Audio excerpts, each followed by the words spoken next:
Olá pessoal, a paz, que Deus abençoe a sua vida, a sua família, a sua casa. É sempre interessante a gente espalhar o bem, desejar o bem. É o mínimo que a gente pode fazer.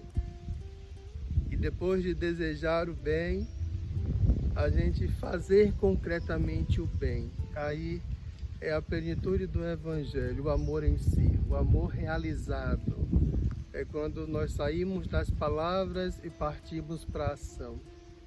Então, obrigado por compartilhar esse vídeo, por nos acompanhar. Obrigado também por deixar aí seu comentário, sua opinião. Sempre que nós olhamos para o Evangelho, nós encontramos uma imagem de Jesus, o modo como ele nos trata. Eu poderia dizer assim, encontramos uma pedagogia.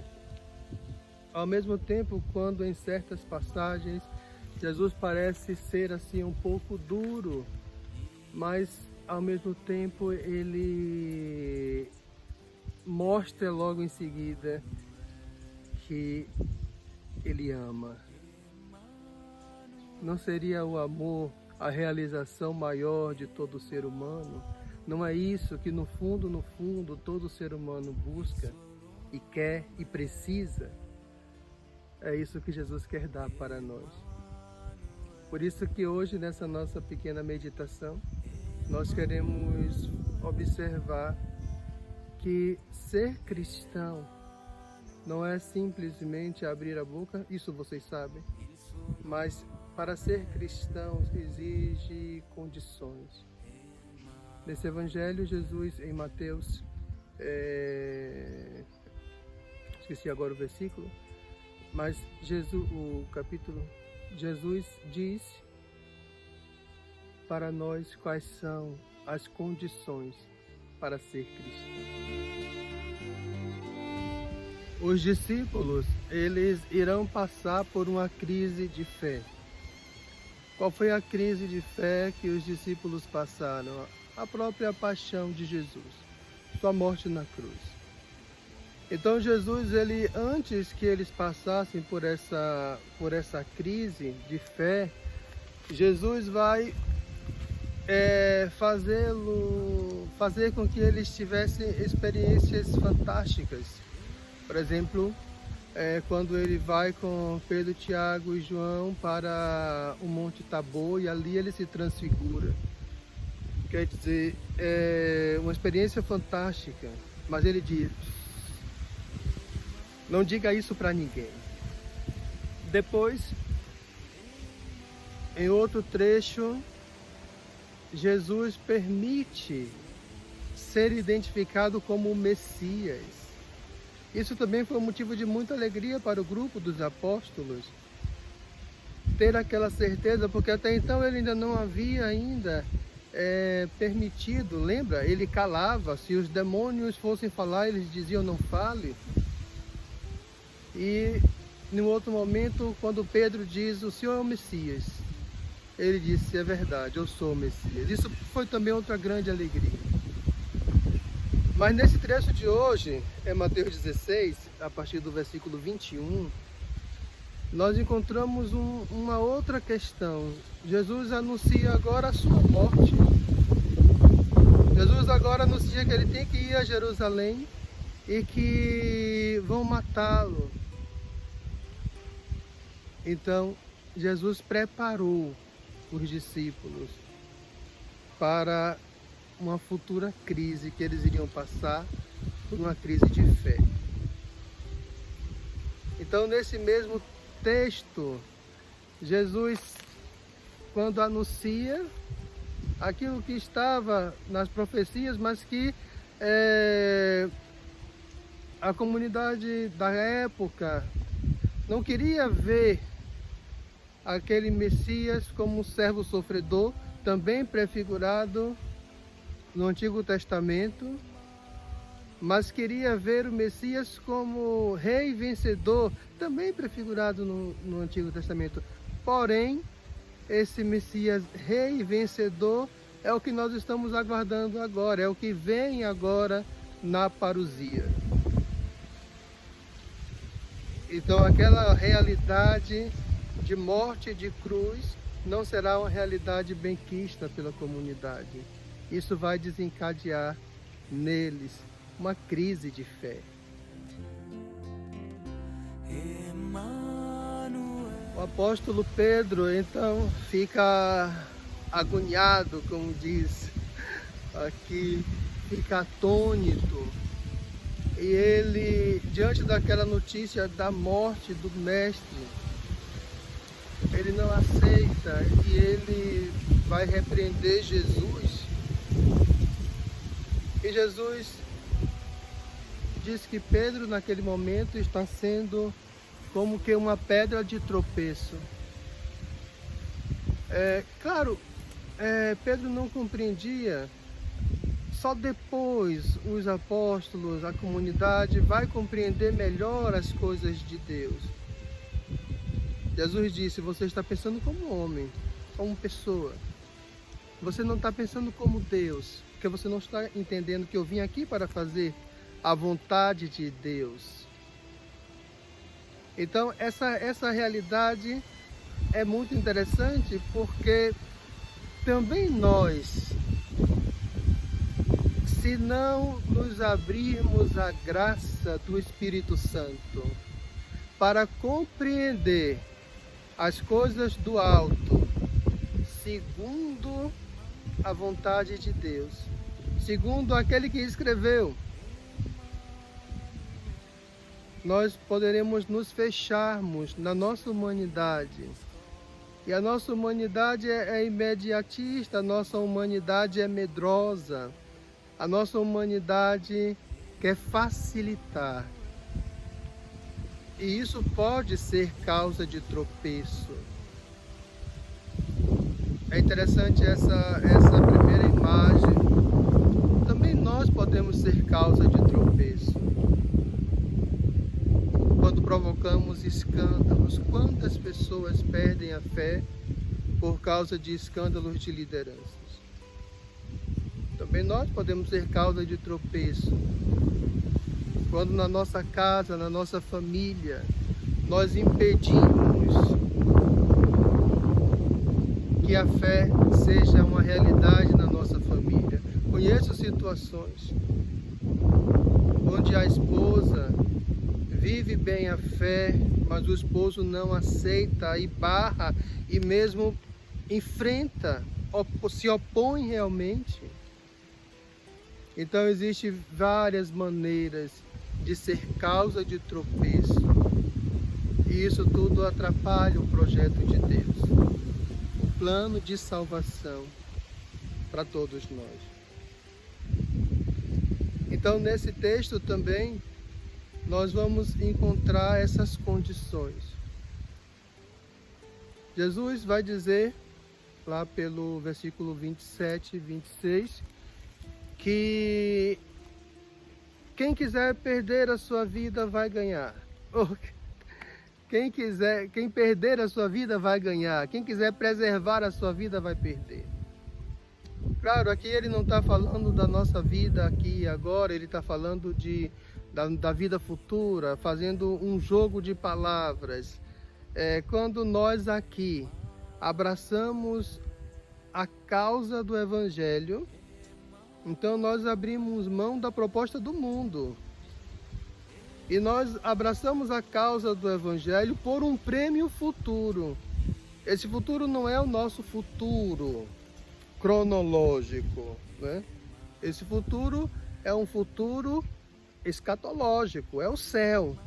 É a nova vida, a vida que Deus preparou para nós. Então, assim, quando nós falamos que nós deixamos tudo, deixamos para abraçar essa vida que há de vir, essa vida que Jesus hoje aqui promete para nós. Mas e quais são as condições para a gente então viver bem a nossa fé cristã? Eis então a questão. Jesus vai falar: negar a si mesmo, tomar a sua própria cruz e segui-lo. São três coisas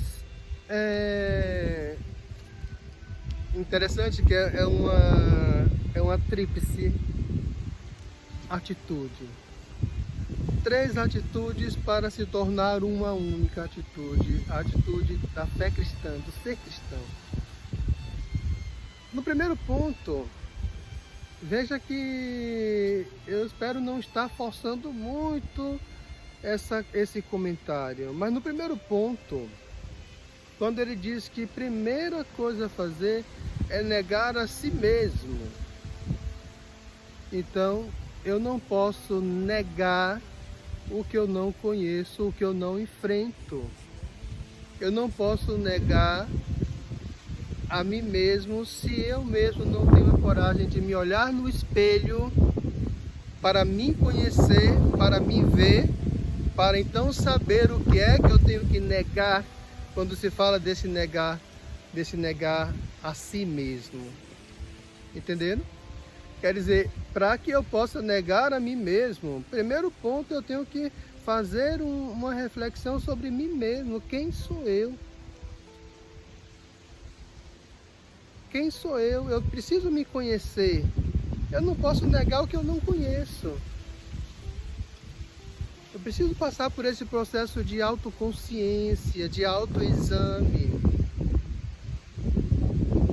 E é interessante porque esse esvaziamento de si, isso aí na verdade é isso, é um esvaziamento de si.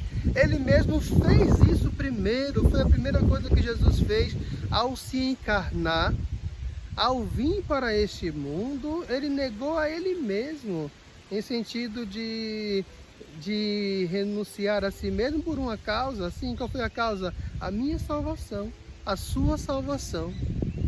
Quando ele desce, né, dessa condição de Deus para se tornar um como nós, e não usar dessa condição de Deus para proveitos, né?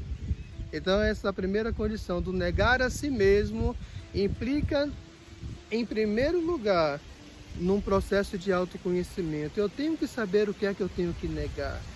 Eu tenho que saber o que é que eu preciso enfrentar em mim mesmo.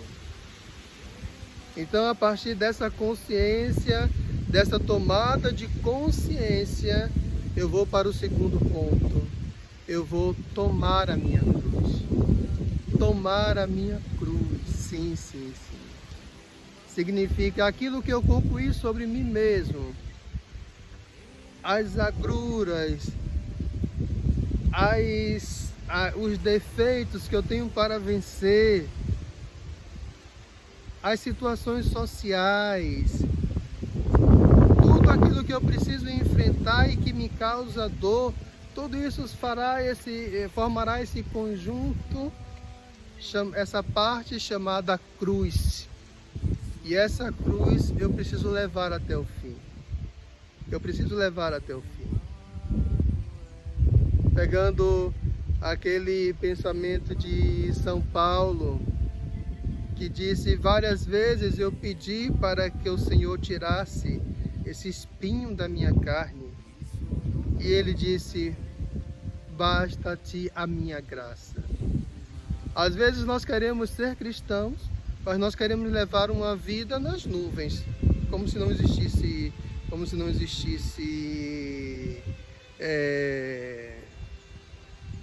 problemas, dores, e nós sabemos sim que isso não é uma situação querida por Deus, mas tudo isso é fruto do pecado.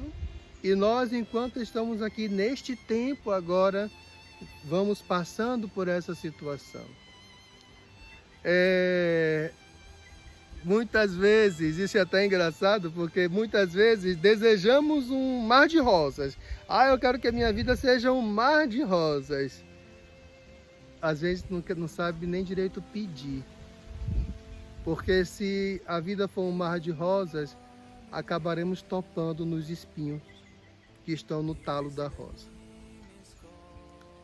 Não existe uma vida sem cruz. e assumimos essa nossa cruz e levamos essa nossa cruz com alegria. Essa é a terceira parte, esse é o terceiro ponto. O seguimos. Agora sim, é até uma chave aqui. Eu gosto muito de usar essa palavra chave, né? Mas é até uma chave aqui. O seguimos. Jesus tomou a sua cruz, Jesus renunciou a si mesmo, Jesus tomou a sua cruz, Jesus seguiu até o fim. Ok, então nós vamos simplesmente com a nossa cruz seguir os passos de Jesus. Por quê? Porque Ele nos ensina a levar a cruz com alegria. Ele nos ensina a levar a cruz com frutos, sem murmuração. Basta tirar isso. Basta tirar isso. É uma moda, é um modismo agora, a palavra gratidão. Ok? Muito bonito. Mas querem usar dessa ideia de gratidão sem Deus. Em muitos casos. Aí é balela. Mas quando a gente assume essa atitude de louvor e de gratidão, nós usufruímos de todos os bens que o louvor nos traz, que o agradecimento nos traz. E aí nós levamos a nossa cruz com muito mais firmeza e convicção. E até ajudamos também os outros a levar também a sua própria cruz, porque nós acabamos por dar um testemunho de que é possível, então, levar a cruz com alegria. Então, meus irmãos, muito obrigado pelo tempo que vocês gastaram agora ouvindo essa meditação. E divulgue nosso canal, compartilhe com seus amigos, se inscreva. E que Deus nos abençoe. Em nome do Pai, do Filho e do Espírito Santo. Amém.